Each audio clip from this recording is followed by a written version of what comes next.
Assalamualaikum dear doctors. In this video I am discussing a video station. So first we will watch the video, then I will discuss what type of question we are expecting from this video. So it is a recall video, previous year questions.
First question is, say, describe what you see in this video. So I can see a 6-year-old child who is on hospital setting.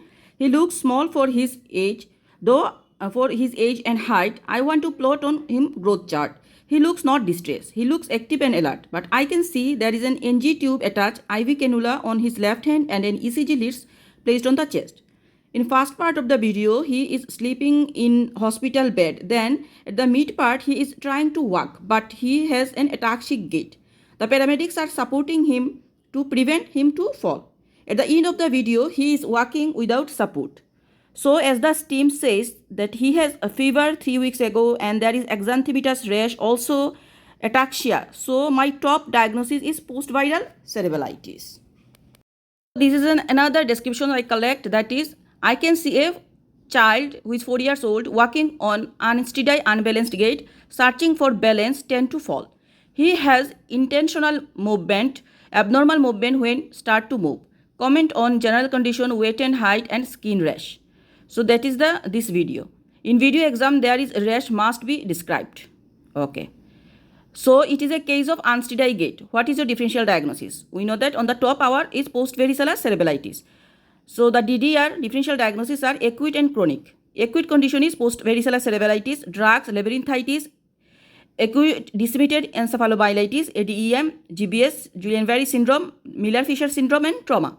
And chronic condition we include CP, cerebral palsy, Friedreich ataxia, ataxia telangiectasia, Wilson disease and vitamin deficiency. Now, what history you would like to ask in this patient? So I would like to ask first the onset, course and duration, what make it better and what make it worse. This is my first history. Then second, history of any preceding viral infections and skin rash on the body. Number 3, any cranial nerve affection or not. Number 4, any history of headache, vomiting, especially at morning and other sign of increased intracranial pressure. Number 5, any ear pain. Number 6, any change in behavior. Number 7, any history of any chronic illness or immunodeficiency. Number 8, history of any trauma and drug intake. Number 9, family history of similar condition. And number 10, developmental history and school performance. Next question is that what examination you want to do in this patient. So I'd like to do first assess the ABC, airway, breathing and circulation, hydration status and consciousness level. Then I will do the full neurological examination, specially test for coordination. Then and also I will examine cranial nerve, specially 5, 7 and 8. Examine eye for any telangiectasia. I will assess the speech pattern if there is staccato speech. And examine skin for rash or any scars for old rash. Remember, this video can become like finger nose test someone is doing, that is especially test for coordination test. Now, what investigation you will do in this patient?